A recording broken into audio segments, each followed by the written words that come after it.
নমস্কার।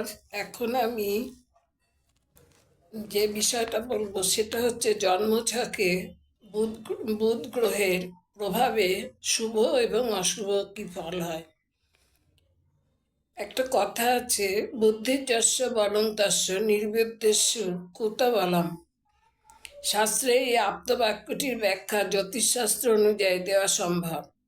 উপরোক্ত বাক্যটির অর্থ হলো, যার বুদ্ধি আছে তার বল আছে, যার বুদ্ধি নেই তার কিছুই নেই। নবগ্রহের মধ্যে বুধকে বলা হয় বালক গ্রহ।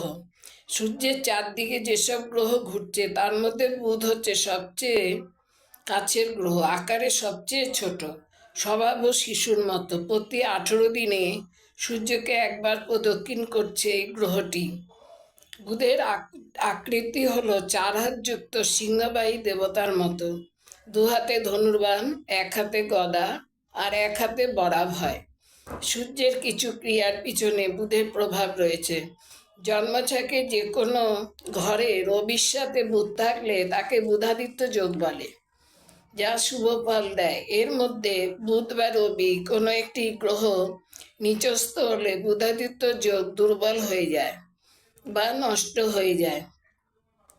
বুধ নিচস্থ হয় মীন রাশিতে এবং রবি নিচস্থ হয় তুলা রাশিতে।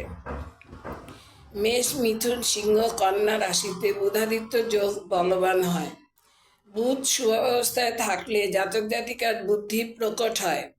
সেক্ষেত্রে জাতক জাতিকা আইনজ্ঞ, আবৃত্তিকার, অ্যাঙ্কার, সুবক্তা, খেলোয়াড়, গণিতজ্ঞ বা ভালো ব্যবসায়ী হতে পারে।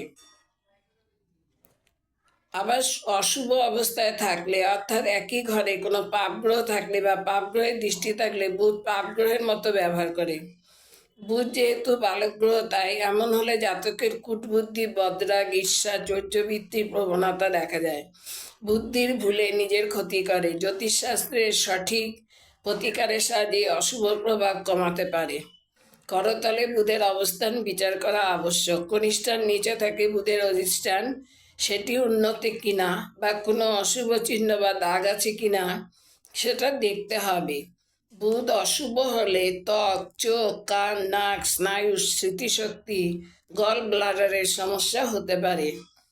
বুধ সম্পর্কে বলা হয়, শুভ বুধে হয় শুভ বুদ্ধি, এর থেকে হয় পরম শুদ্ধি। অশুভ বুধে হয় চোর, কষ্ট পায় সে জীবনভর। বুধের প্রতিকারের জন্য পাথর মূল পূজাপাঠ বা যজ্ঞে সাহায্য নেওয়া হয়। বুধের দেবী হলেন ত্রিপুরা সুন্দরী।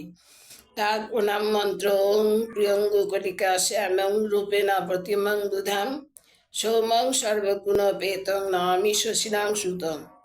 বুধ বছরে 3 বার বক্রি হয়, সেই সময় যথেষ্ট সতর্কতা আবশ্যক।